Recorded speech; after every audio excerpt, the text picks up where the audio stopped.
Guess who's back? Guess who's back? Yes, yes, yes, yes, yes. It's your YouTube best addiction host in the world, right? Right. I'm Mr. Show Out TV, and we got a great show lined up for you guys today. We're going to talk about how to maintain our sobriety, right? And I got some new guest speakers in the building with me today, and we finna rock out how we rock out. So I would love for you guys to stick around. This will be a panel discussion. We will bounce ideas off each other. We will talk about how to maintain our sobriety. We will talk about our story. We will talk about our journey. We're finna motivate, inspire people in addiction today. It's gonna be an awesome show. Let's jump into it.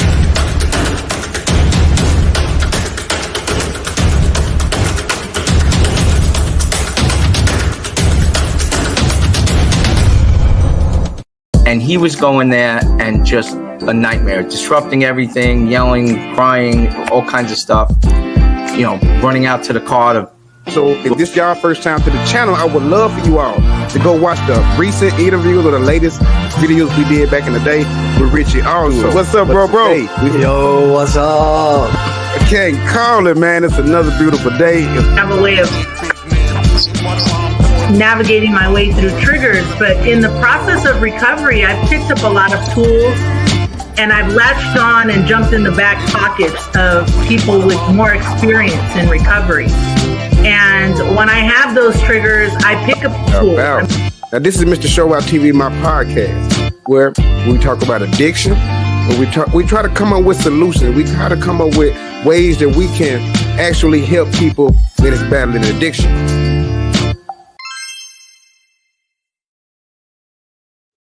Welcome back. Yeah. Welcome back.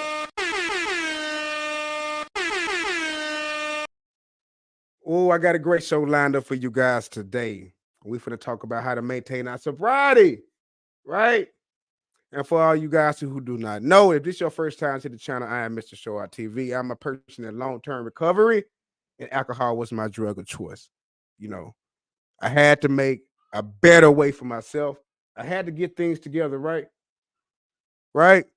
So I've been clean for 2.5 years, and I created this channel called the Sober Gang Experience. So I'm going to need my congregation in the building with me. I'm going to need y'all to rock out with me because I got two great, wonderful ladies in the building. They are two new guest speakers, and we finna inspire and motivate a lot of people in addiction, right? Now, it's a lot of people are out there right now are having probably a hard time trying to maintain a sobriety. Going through recovery, going through the process, having to redirect your brain to doing the right things, right, can be stressful, can be painful at times. A lot of people go through different phases of that aspect. But today we're going to discuss some of the ways, and we're going to give some strategies, some helpful strategies, and some tips to how to maintain our sobriety the right way. And also, we're going to look and we're going to talk to two wonderful ladies that will share a little bit about their stories as well. So let me bring them to the show right now. Welcome to the show, Christy and Miss Kimberly. Welcome to the show. Hey, how you doing today? Good to see you. Thank you so much. This is going to be an awesome. Yeah, this is going to be an awesome show. I'm just so happy that Jacob connected all of us today, and so we can have the time to sit back, and we can just probably get some people out there some helpful tips and strategies to maintaining their sobriety. So I'm gonna start off with Miss Christy at the top. Can you give us a little about your story and your transformation from addiction to recovery? Sure, the highlights. So my sobriety and clean date is February 2nd, 1994. So as long as I'm working my program and doing what I'm supposed to do every day, in 17 days, I will have 30 years. Wow. So, oh my gosh, when I say it out loud, I really just can't believe it. And I've only been able to do that by Like when I first got out of treatment, um, I did everything they told me to do because I had gone to treatment once before, just on an outpatient basis. And, I just did the deal because Right. I just did the deal. What they told me to do, I did the homework, whatever, went and saw my counselor. I did all of that. But down deep in my heart, I knew I wasn't finished. I knew it, but I kind of had that, I was on that line. Like, well, Mhm. maybe it might work. So, fast forward, I they said go to meetings, find a sponsor, and dive right in. And that's exactly what I did. The next day, as soon as I got out of treatment, I went to my local AA meeting. Mhm. I live in Oklahoma, in Broken Arrow. My home group is in Broken Arrow, and um, so I did that. I would, on those first days, I was still kind of shaky. Right. I was able to go directly back home, and it was a little stressful because at the time I was married, and my husband just didn't want to have anything to do with me. So, there was a lot of growing. Uh, our relationship was strained, but I wanted to make that work. And so I really was successful in getting that done, but it took a lot of work. So, but I did find a sponsor, and I did do what she said to do. Everything she told me to do, I would question things. Mhm. Of course, of Yeah, course. but I'm like, why do I have to do that? Like, washing Mhm. ashtrays, after a meeting, that kind of thing. I didn't understand that, didn't like it, but she Right. said, someday you'll know. And I did finally was able to find that, it just kind of clicked like, oh, now Yeah. I know. So, yes, so I was able to grow and find my recovery in the rooms of Alcoholics Anonymous. Mhm. And currently, I extend, and I kind of say in my own words that I I like to pack up my recovery and put it in a little ball, and I also work the Wellbriety program as Mhm. well. Mhm. So that just kind of enhances um, my recovery on this red road. Since I am Native American, Mhm. I I am seeking, that ways. My Mhm. traditions, my ceremonies are coming back into my life, and that's a blessing only Wow. because I am still clean and sober today. Wow. And I gotta commend you on that. I gotta applaud you for 30 years. I'm just at 2.5 years. And if anybody know, if you are in active addiction right now, or anybody that been in recovery, it's hard as hell to even make it to 1 month, right? Right. Maybe even a week, right? Right. And even to go 30 years, that is a blessing in itself. And I noticed that you also said you were well brided. I have had Ben and Carson.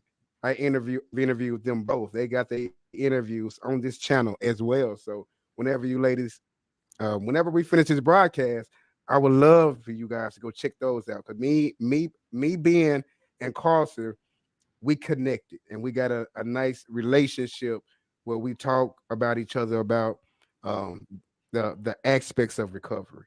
You know, Ben had a real deep story. You know, Carlson as well, and we reflected on it and we relate to each other in those aspects. I think that's why we connect so good. So I applaud them for what they are doing, and especially helping the Native Americans and the community and the bond that he has they growing out there is it's awesome to watch. It's awesome to watch. Um, was there any after 30 years? I know you probably had things where you was trying to it was difficult at times. What was some of your most difficult moments trying to sustain your sobriety between those 30 years? The most difficult was letting go of those friends Mhm. because I was, my social circle was centered around alcohol, going to the bars, going to ladies' night, going to happy hour, um, just hanging out with my friends. And that was pretty much the hardest thing I ever knew. I didn't really think it was going to be that big of a deal, but it really was. And for a little while, I was grieving um, losing those friends. But you know what? They didn't even contact me. Maybe just a couple did, but I was like, oh, so you guys aren't even caring about me, asking about me, what's happened, how am I doing? So when I realized that, it was just like my eyes opened a little bit more, thinking, oh, yeah, that's what they tell us, that they're really not your friends. They're just your Right. drinking and using friends, Right. and they really don't care. And so that was one of the hardest things to do. And then I know this is going to sound crazy, but I had to stop listening to certain types of music. Oh yeah. So Yeah. that was definitely a trigger because I'd hang out, in the country bars. I like to Mhm. dance, two step, line Mhm. dance, all of that stuff. And so I had to like remove that part. And some people will even say, "What? Like that bothered you?" It's like, yes, that was a definite trigger for me. And some people just don't understand that because music is a part, it's another way to express ourselves. Right. And it's also, it's fun. It's Right. fun. It puts me in that better mood. So I had to really watch out what type of music I was listening to. Mhm. A lot of people don't understand that music, and a lot of people, these executives, they know this as well because they can relate to some of these younger people when they bringing out certain type of music when they talking about murder and drug dealing. They know that music bring out certain frequencies, and the people who making the billions of dollars off of these entertainment companies, they know that. They know that certain these music send out certain frequencies, and when they say certain words and actions in this music, it makes you want to go do exactly that. You know what I mean? So music Definitely. is, yeah, music is a big thing. Mhm. I totally understand with you about that. So I'm gonna go to Miss Kimberly. Welcome to the channel, Miss Kimberly. How you doing today? I'm good. I'm good. Thank you for joining us. Thank you.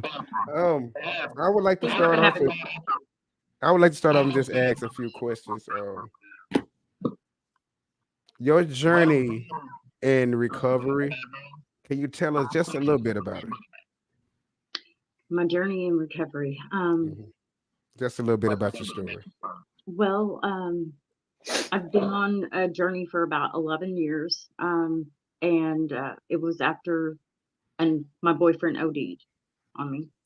And, you know, uh, I found myself, I knew I needed help or I was going to die, you know, and I've been on and off this journey for about 10 years. I've tried to, celebrate recovery, the AA, the NA, and I also do the Wellbrighter, and I've been clean from all substances, from meth, alcohol, and prescription pills since December 20th, 2021, Awesome. and with Awesome. Wellbrighter.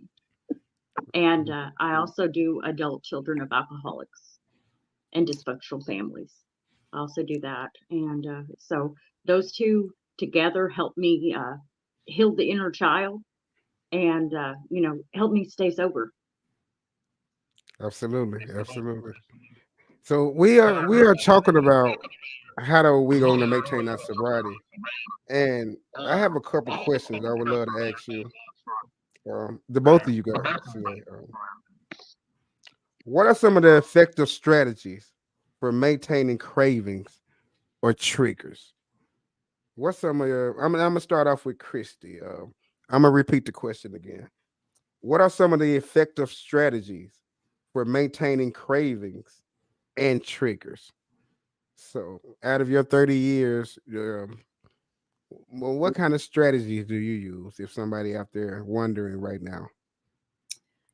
For me, a trigger could be, it encompasses a lot of different things with me. It could be, like I said, the music. It could be my mental health that day, as far as like how I'm treated or how I treat other people. Um, Another trigger that bothers me a lot is stress. I have to be very careful in my work world to not bring that home, and to be able to do a lot of meditation and journaling to help myself get that out of my head. And anger for me is, like we learn in the rooms, it's our number one offender. Mhm. And anger over whatever it is, it could be little, it could be big, it still affects me and sends me to a different level, a different world, to where automatically my disease kicks in, and it starts talking like, Mhm. oh, you're angry and let's get back, and uh, revenge or that kind of thing. And a lot of the times it's inward. I turn Mhm. that inward to myself. Mhm. And um, so I have to really be careful with that. I've noticed that when I do take a minute, I even have to just step away from whatever it is. And I just have to lift up prayers and to my higher power, to just let him know that I'm struggling at that moment. And can you just please like bring me back, and just come and help me.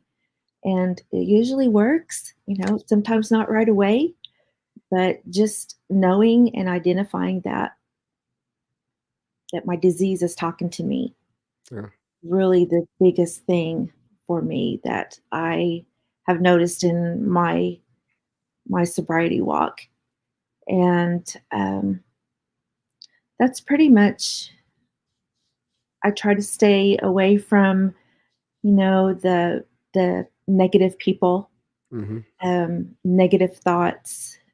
In Sobriety, we're taught about the two thought system, whether we're in the love system or fear.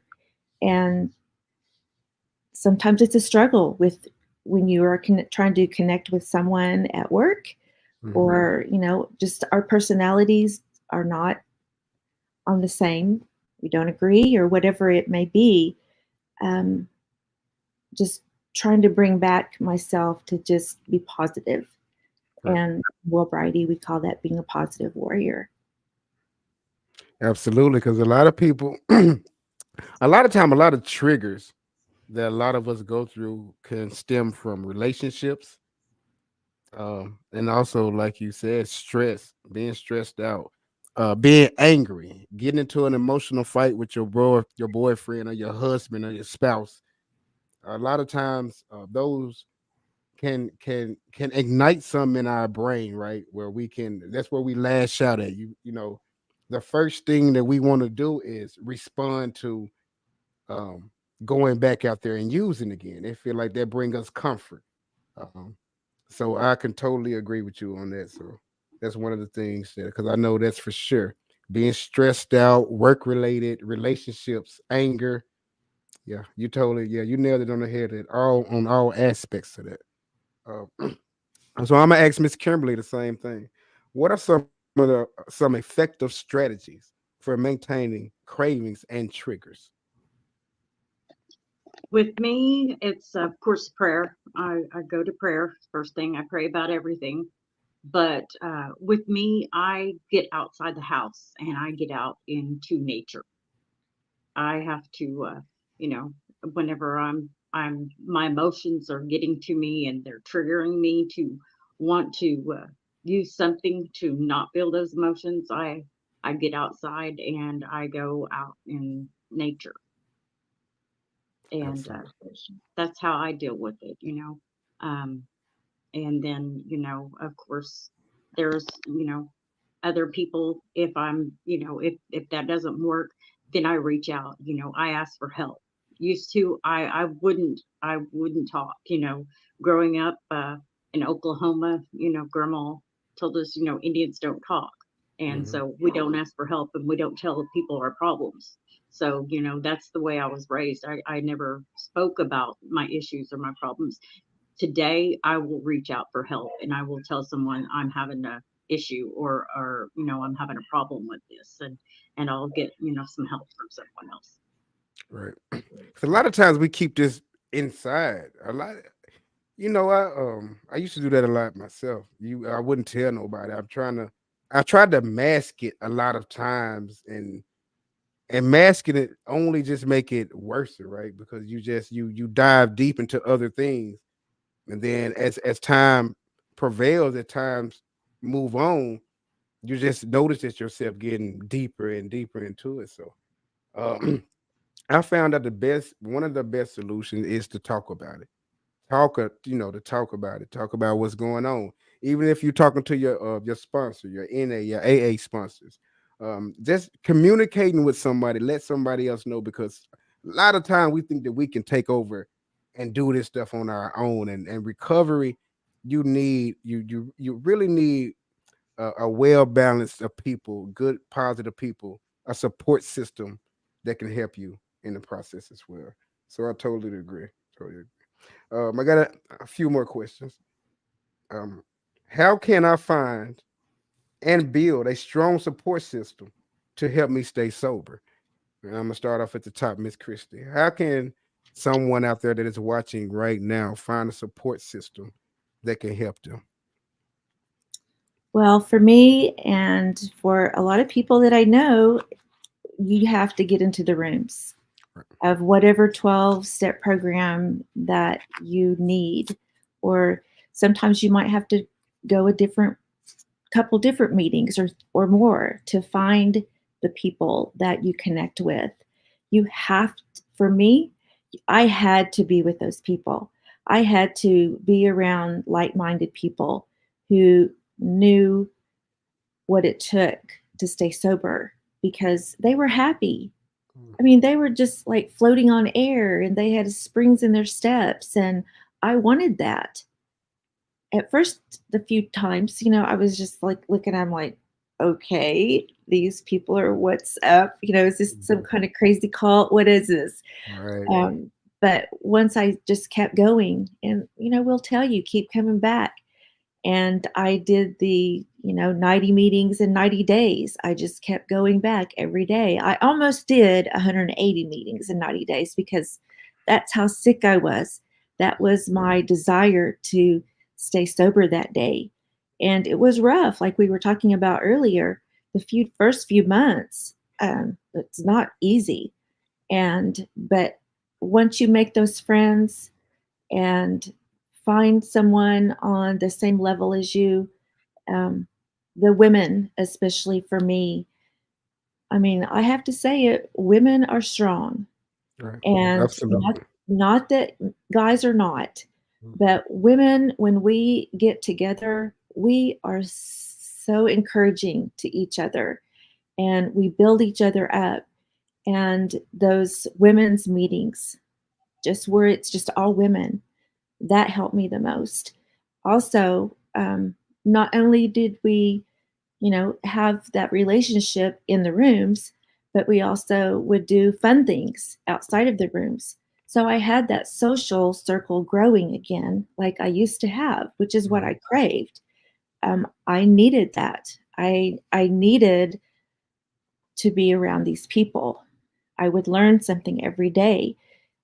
A lot of the times I was in there with old timers, with long timers, and um, most of the time they were men because I was going to a noon meeting and I, had been terminated from my job for drinking. Mhm. And so when I got out of treatment, I didn't have a job to go back to. Mhm. So I just stayed in those rooms and I would ask these guys, they were all ages, but the core ones were the older gentlemen. They had so much wisdom and they could just tell. Like I could walk in and they were like, "Ooh, having a bad day," Mhm. and they just had that insight. And it was so nice to just say, "Man, it's like it's just not a good day. Yeah, And it's they knew, refreshing. yes, and they It's knew, refreshing. yes, they knew what I was talking about. And they're like, well, you came here, so you're doing good. And I'm like, how do you guys, like, do you even remember how it is? Like you were asking me, like, how do you remember all of that? But they're like, oh, well, hell yeah, I remember. They're just like, we would have those bad days. Right. And, they would get shaky and just, I think back then in the day, in the way back, it was harder, I feel to stay sober because it was such a stigma. Yeah. But now it's a little simpler. You just have to get yourself into those rooms. Yeah. I totally agree with you. As those on the expert, it's a little bit simpler or easier to rephrase that. With the likes of the new gadget, the new technology that we have, especially with the cell phones, you can Google anything about your addiction. If you're having problems, you can look it right up. You can Google certain facilities in your local area if you need help trying to get into a rehab center. So it's way easier, but also, like you said, you have to put in the work. You have to want to do it first. So I'm gonna also ask Miss Kimberly the same question as well. Um, how can some individuals find a good support system to help them stay clean? With me, it's going to those meetings, those 12-step meetings. And, like Christy said, you find one that works. Celebrate recovery, NA, AA, Wellbright, whatever it is, do those 12-step meetings and you try them all, see which one works for you. And you just keep going. You just keep going. I mean, I would show up, and I would do it and until, I would hear things from others, they would share things and, it would start clicking. It started to click, you know, and, you hear their stories and you hear their, what they've been through and you can relate. And, when you find that one group that, that you feel like you're getting something out of, continue going back and you just keep going and you get numbers and you just keep going and you do it every day, even when you're having a bad day. I used to, I would think, I didn't want to go to a meeting because I'm having a bad day. I don't have anything good to say. But, those are the days that you need it. Those are Mhm. the days that you actually need those meetings. So that's what I've got. Absolutely, absolutely. What are some healthy coping mechanisms I can use instead of turning to substance? So this for Miss Kim, Miss Christie. Uh, what are some helpful coping mechanisms that you use or that you can tell us that probably someone's going through something right now? They just need some coping mechanisms. So, what's some helpful strategies that you use to stop you from those triggers and getting to that triggers? Well, and like I previously said, that prayer Mhm. time, Oh yeah, you have to reach out to your higher power, right, not only your sponsor, right, but, and when I would call my sponsor and I asked or just start spewing out, she would say, well, did you pray about it? right, And I'm like, no, I'm calling you first. And she said, no. She goes, get off the phone and go pray about it. right, Find the answer with your higher power. Find that peace that you're seeking, and they will help, whoever, whatever, if it's a he, she, the group. I had to use my group as a higher power when I first walked into the rooms. I had issues with God, hmm, and I wasn't really on point with that, but right, with the other people, just like I said, they were happy. And I wanted that. So just be able to just connect with your higher power. I Absolutely. also do meditation, Hmm. and it's also, I like to take walks, especially on those, when it's all in your head and it's all you can't stop thinking. It just Hmm. wheels around and wheels around. That's where I notice that's my disease. Right. This is my disease talking to me. So I need to get to a place somewhere.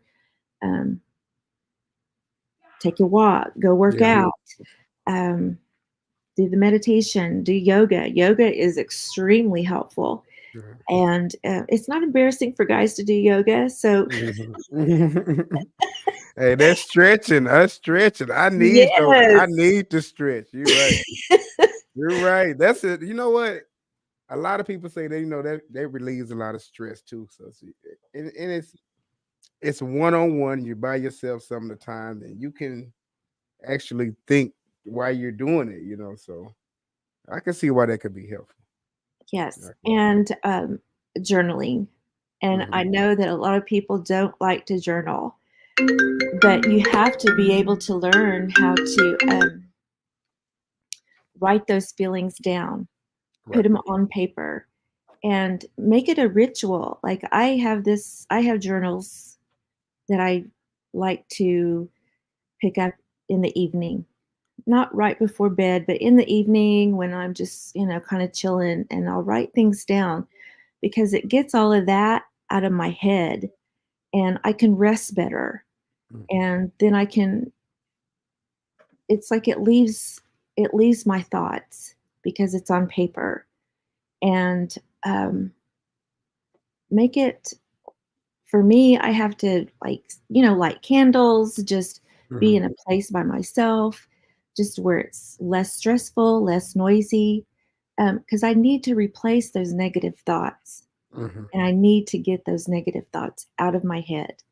And that's another way that I like to do that.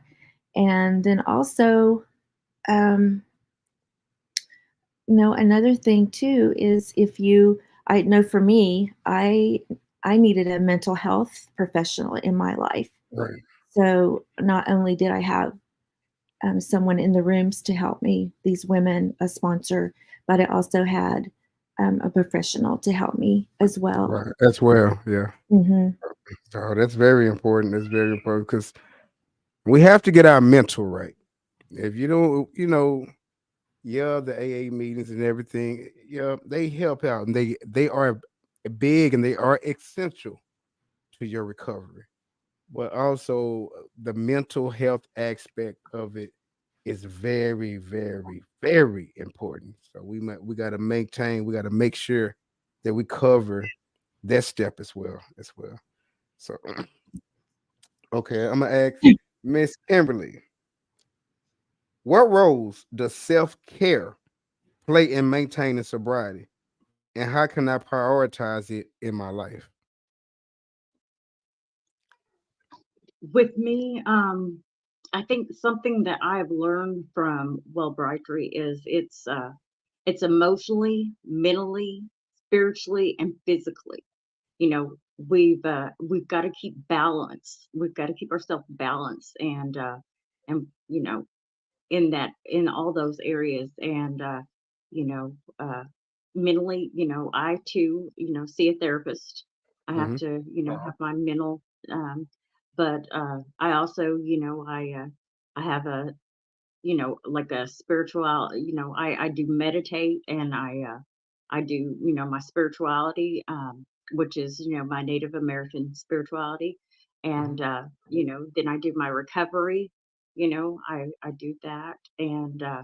And I try to eat well, I try to eat a healthy diet. I watch and maintain what I eat a lot Hmm. more. And I try to exercise on a regular basis too, you know. Awesome. Um, that is Awesome. something that I do. And, and learn, find new hobbies, Right. find new hobbies, Right. new things. Right. And that was one of my new hobbies. When my new things when I got out of rehab, um, I started. I know the name Mr. Show Out do not resonate with a recovery advocate, you know. So y'all would probably be like, "Where he get the name from?" But it generated from when I got out of rehab, and so I had to find new hobbies, right? So I'm working out. I got um, weightlifting equipment, and I'm eating healthy. I'm eating oranges and bananas. I'm doing the right things. So I was got into TikTok. And me doing TikTok, I used to always bug my son to hold the phone. Come hold the phone while I do this TikTok. He was like, Dad, you showing out. I said, ha ha, Mr. Show Out. So that name just stuck with me. And I turned that into a YouTube channel and it just, so I just stick with it, So um, this is like my hobby. This is one of my hobbies that I love to do, and it brings me great value that I can add value to a lot of people's lives as well. So okay, I got another question. We go finish these out.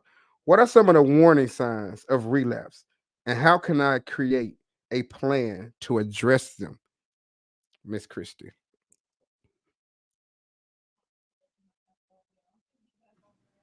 Warning signs. Yes, ma'am. Wow, that could be so many things. Right. But for me, it is when I am not at peace, Hmm. when I just want to run away from whatever has triggered me into that feeling. And when I finally come, we play the tape, Hmm. is what we say. And when I finally was just like, well, just F it, because I have done that, but I didn't actually go and seek out anything or go to the liquor store. Hmm. But that's when I finally got like Kimberly was saying, the balance. I'm an addict. I'm an alcoholic. I will never be able to be someone different, but I Right. can be able to find, see where those thoughts go. And Right. when I stay in that negativity, I get headaches, my shoulders start hurting.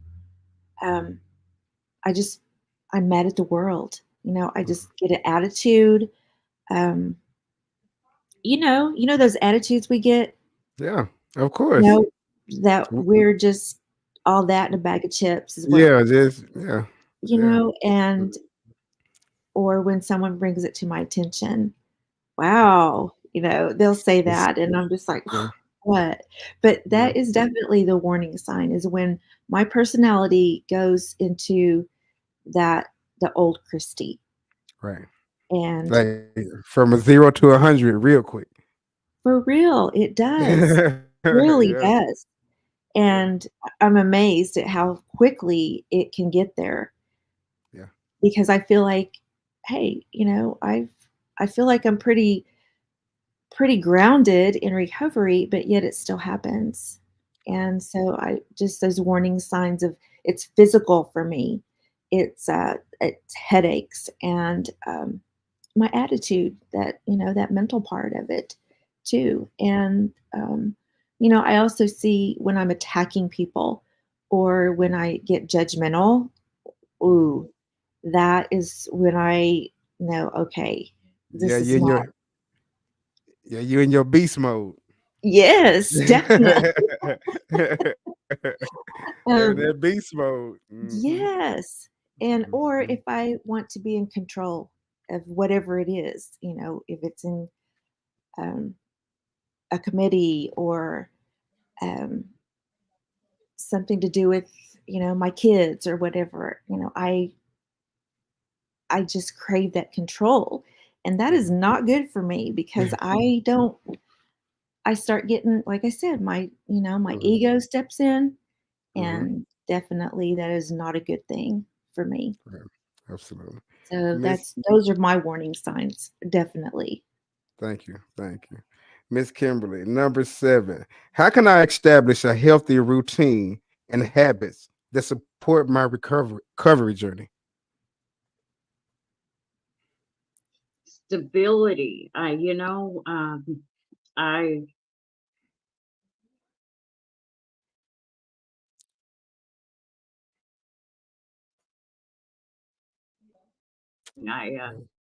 once I get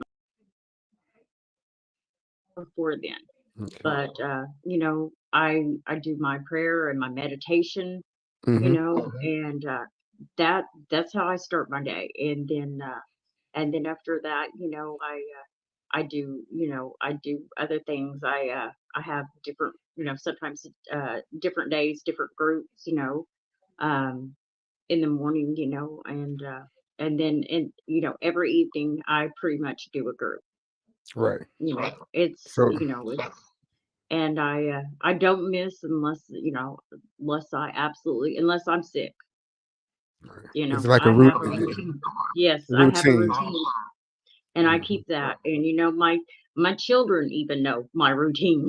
They know it's mom's group time, or today is such and such group day, and they know. And our dinner, our life, their life's based around my groups and my recovery, because I have to take care of me and my recovery so I can take care of them.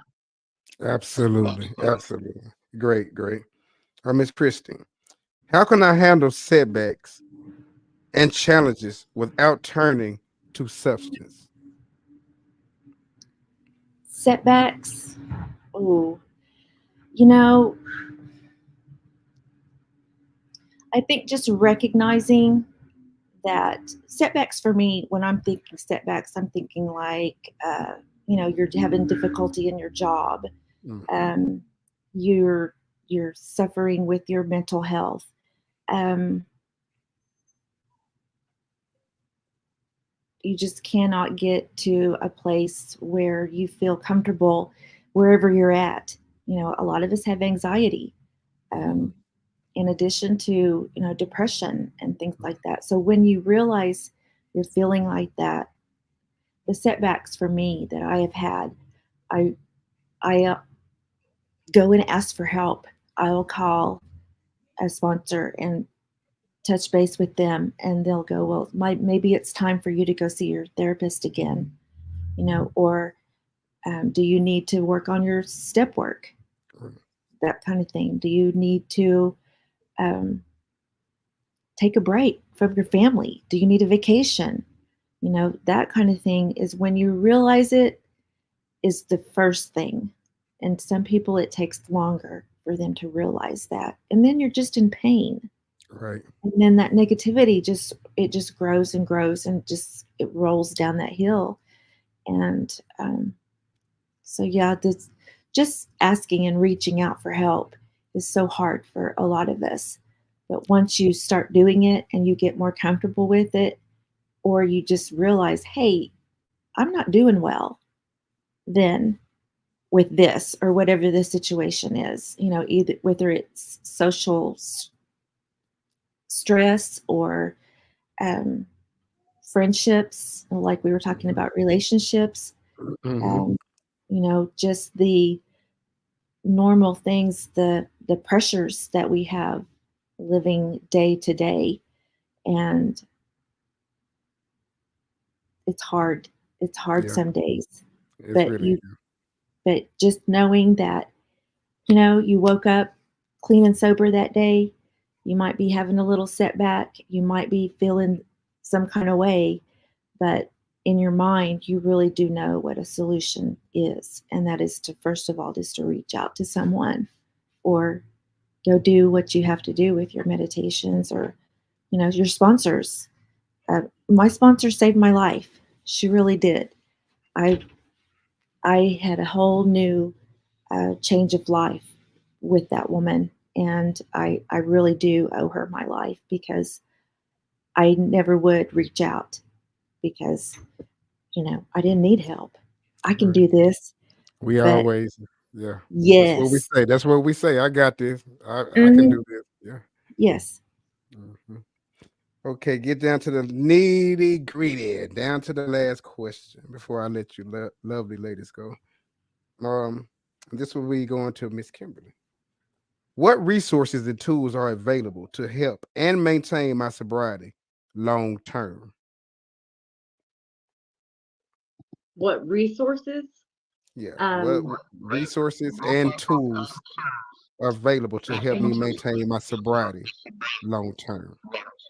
well, I'll tell you what I'll tell you what I do now that I've done and that I didn't do in other programs. What I do now is I work the steps. Mhm. You know, the steps. Those are the tools that I use. And that phone reaching out. You know, and asking for help. Getting those phone numbers. When you go to a meeting, get those numbers because, whenever you have a trigger, when you're having a bad day, you have someone to reach out to and call and make those meetings. Those meetings, that's what they're there for. They're there for us to go and to share with other like-minded individuals that are one and they've been through the same things. They're Mhm. going through the same things. That's my support system. Those Abs- people understand me more than anybody. My family doesn't understand my addiction, but those people in the rooms do. They understand it because they lived it. They Yes, know it. yes. Exactly. And they've got, I'm going to tell you what, there's some of Mhm. those people that they've been sober for 30 years, like Christy. And Yeah. they've got, I can ask them questions where you can't ask a therapist, those questions. You can't talk Yeah. to a therapist because the Yeah. therapist doesn't have the No, addiction. yeah, they haven't lived it like us. Yeah, That's right. That's they right. know the So book. They know the book back and forth. They can talk that rhetoric mumbo jumbo, but we lived it. So it's a little, so that's one It's thing. those old timers that have been in it, they've lived it, they're still clean and Mhm. sober, and Mhm. they're the ones to get the greatest advice and Right. they're the ones to go to and ask for help. Absolutely. They're Absolutely. good to us. Like I said, thank you both. Thank you, Miss Christie. Thank you, Kimberly, for joining me today. This has been an awesome show. I'm going to give both of them a round of applause for today because they came in and they did exactly what they were supposed to do. They inspired, they came and brought some strategies, they came and brought some tips, and also they came and just brought a story. So that is what we're aiming for over here on the Sober Gang Experience podcast, right? So I would love for you guys right now, if you're brand new to this channel, make sure you subscribe. It is very important that you go to YouTube and when you watch this video, hit the subscribe button. Subscribe, become a member, become a part of our community. We are trying to build something positive and we're trying to build something strong over here when it comes to the sobriety and helping others. So I would love for you to do that. Subscribe to the channel and make sure you see that little thumbs up button. Hit that thumbs up button. It's very important that you guys do that because that let YouTube know that our videos are important and our videos can be played a lot more, which means that we can inspire a lot more people by that reaching. Before you both get out of here, I usually ask some of these questions on my one-on-one interviews that I will be doing with you guys. So y'all just make sure y'all get with Jacob and he can get y'all to me. But I'm gonna start with Christy first. I would like for you to finish this sentence. Finish this sentence for me. My name is Christy, and I am An alcoholic and an addict in recovery. awesome. Awesome. Kimberly, finish this sentence for me. My name is Kimberly, and I am My name's Kimberly and I'm an adult child and an alcoholic and addict in recovery. absolutely great, great, great. Thank you. Thank you both for tapping in with me today. This has been an awesome show. I will make sure you guys get this, Jacob. If I'm gonna send it to him, or you could just go to YouTube. Go to YouTube and Sober Games. It should be right up here because this is a live show. So right after you get off, you could just go watch it, get a video a thumbs up, and subscribe. So I'm gonna be reaching out to you guys more and more often. We're gonna connect more. We're gonna do some more things. So, thank you, thank you. It's been a blessing. Thank you so much. Thank you so much for having me today. It really was a blessing, and I'm so glad that I got to meet you, and Mhm. of course see my sister Kimberly today. Awesome. Y'all have a Awesome. good day, one day at a time. Yes, Well, ma'am. Thank you. Thank you. Thank you. Wow. What can I say? See, when we in this recovery, right? When we going through our sobriety, we meet some awesome people, right? These are some of the people that I wouldn't have never met in my addiction. When I was out there doing what I was doing, I probably would have never met these wonderful people. But here is where we at right now. We at the beginning of 2024. And we're going to continue to inspire and motivate people in addiction one episode at a time. If you guys have not yet subscribed to the channel, I would love for you guys to do that at this moment. Do that at this moment. Support the channel. We will appreciate your subscription. So make sure you just take the time out your day to just press that button. It won't cost you a thing. It's free. And make sure you give this video a thumbs up. We will appreciate um, that as well. Like I said, this has been an awesome show. This has been an awesome show. They came in and did exactly what they were supposed to do. And they just spread some positivity and give us some background and give us some just talk. When I say panel discussion, I just mean just that. We just gonna talk and have fun. And I'm so glad that Christy and Kimberly tapped in with me today. It was an awesome show. I will be reaching out with them again to try to do some sit downs, do some interviews with them. We doing this in a very special way. This is the Sober Gang Experience podcast. Mr. Show Out TV. And you know how we do. We're going to continue to inspire people in addiction one episode at a time. Like, share, subscribe. Welcome to Mr. Show Out TV Recovery and Addiction YouTube channel, where we hope to inspire those battling addiction. Please subscribe and like the channel. Make sure you click the notification bell to get notified whenever we broadcast. Thank you and enjoy the show. To support the channel, you can send donations to Cash App $Mr. Show Out TV. So please don't wait, subscribe now. Together we can help and give inspiration to millions of people.